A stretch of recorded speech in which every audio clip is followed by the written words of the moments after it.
ఈ కవర్లు కూడా తీసి వాష్ చేసే. సీత, అమ్మ నేను సాయంకాలం బండికి వెళ్తున్నావమ్మా. అక్క, నేనంతా వారితో చెప్పాను.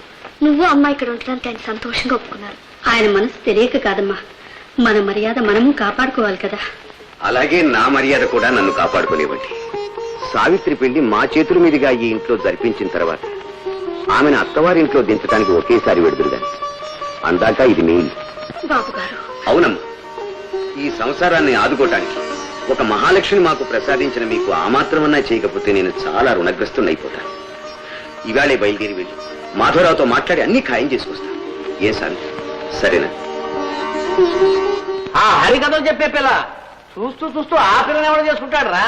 ఏ ఒక్క పేద పుట్టుమోహన్ తప్పిస్తే ఆ పిల్లకేమైందిరా? బంగారు బొమ్మ.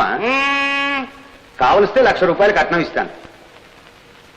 చివరి మాట ₹1,00,000 కట్నం. ₹1,00,000 కట్నం ఇస్తావా? అవును. రుక్కు, ఒక మంచి కాఫీ చేసుకురా. ఒరే మాధవ, ఇలా రారా. రే, మా మాధవం చూసావరా? చూశాననుకో, ఆ పిల్లని చేసుకోవటం నీకంత ఇష్టం లేదని తెలిసింది. ఇష్టం లేని చోట ఆడపిల్లని ఇవ్వటం నాకు నచ్చదురా. ఏమిటి, ఆ పిల్లని మా మాధవకి చేసుకోవడం నాకు ఇష్టం లేదని నీకు తెలిసిందా? ఇదిగో దీనికి అది హరికథలు చెప్పే పిల్ల మన వంశంలో ఉండకూడదు. నేనన్నానా? ఇదిగో నా నోరు మూసుకో, ఇంకా ఊరికే తీసుకోరా. ఇదిగో రే, నువ్వు హోటల్లో ఉండడం నాకు చాలా అవమానంగా ఉంది. పెట్టి బేడా పట్టుకుని నువ్వు ఇక్కడికి వచ్చేసే. ఏమిటి నాన్న కేకేశారా? అవునా? ఇదిగో విషయం, నమస్కరించు. శీఘ్రమే కళ్యాణ ప్రాప్తిరస్తు అని దీవించేస్తాను. అరే, ఆ రోజు వచ్చినప్పుడు తప్పకుండా దీవిస్తాను. ఎక్కడైనా మంచి సంబంధం. సరే, ఎక్కడైనా ఏమిటి, సావిత్రిని మాధవకే ఇవ్వాలనే? ఇవ్వాలనేనా? ఇచ్చేయి. రే, మనం నిమిత్త మాత్రం, భగవంతుడు వాళ్ళిద్దరికి రాసి పెట్టి ఉంచేశాడు. మనం ఏమి చేయలేము.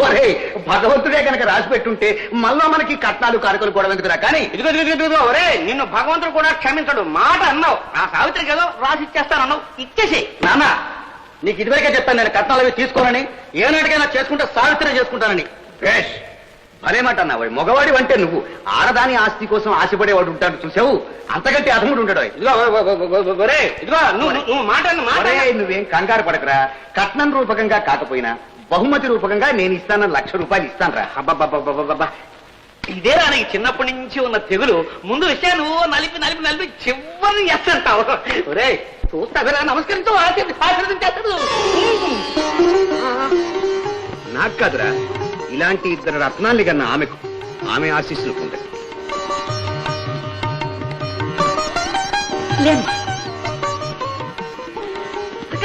అలాగే నిల్చోండి. బాగారు మీరు కూడా కొంచెం రావండి. మా అరియాలా బీసిపోతే ఎలాగండి? కొంచెం రావండి. రండి సార్.